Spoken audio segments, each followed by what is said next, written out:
Hi friends, మీకు తెలుసా తొందరలో గూగుల్ ఇప్పుడు 87,521 కోట్ల పెట్టుబడి పెట్టనుంది. అవును, ఇది గూగుల్ యుఎస్ఏ లోపల అతిపెద్ద ప్రాజెక్ట్ అనమాట. యుఎస్ఏ అవుట్ సైడ్ ఒక పెద్ద డేటా సెంటర్ మన వైజాగ్లో రాబోతుంది. దీని పెట్టుబడి వచ్చి దాదాపు 87,520 కోట్లు. ఈ పెట్టుబడి ద్వారా విశాఖపట్నం గ్లోబల్ కనెక్టివిటీ హబ్గా తయారవుతుంది. ఈ వీడియోలో నేను ఈ ప్రాజెక్ట్ యొక్క ప్రధాన విశేషాలు వివరించబోతున్నాను.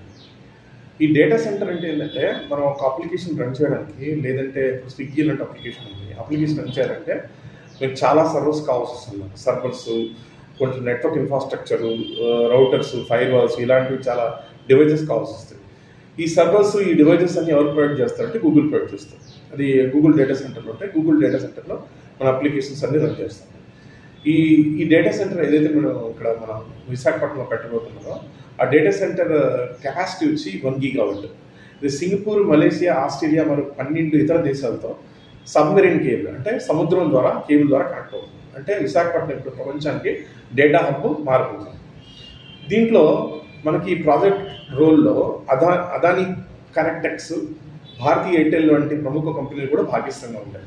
ఇది కేవలం డేటా సెంటర్ మాత్రమే కాదు, హెల్త్ కేర్, విద్య, వ్యవసాయం, పరిశ్రమ లాంటి రంగాలు కూడా అప్గ్రేడ్ చేస్తుంది.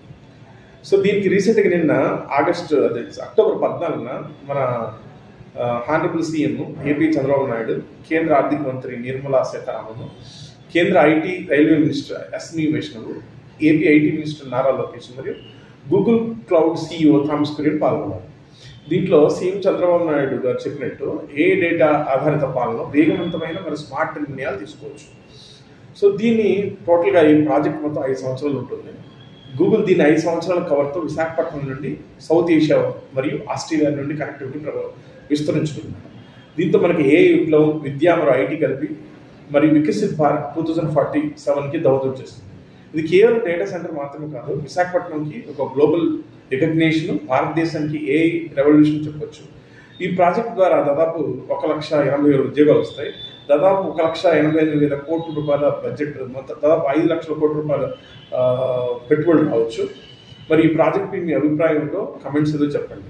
ఓకే, వన్స్ ఈ ప్రాజెక్ట్ వచ్చిన తర్వాత మొత్తం ఏపీ, వైజాగ్ టోటల్గా స్వరూపం మారిపోతుంది. ఇది కూడా దాదాపు బెంగళూరు, చెన్నై లాగా మారిపోతుంది. సో ఈ రకమైన తాజా టెక్ అప్డేట్స్ కోసం మా ఛానల్ సబ్స్క్రైబ్ చేయండి, మేడం, బెల్ ఐకాన్ నొక్కండి.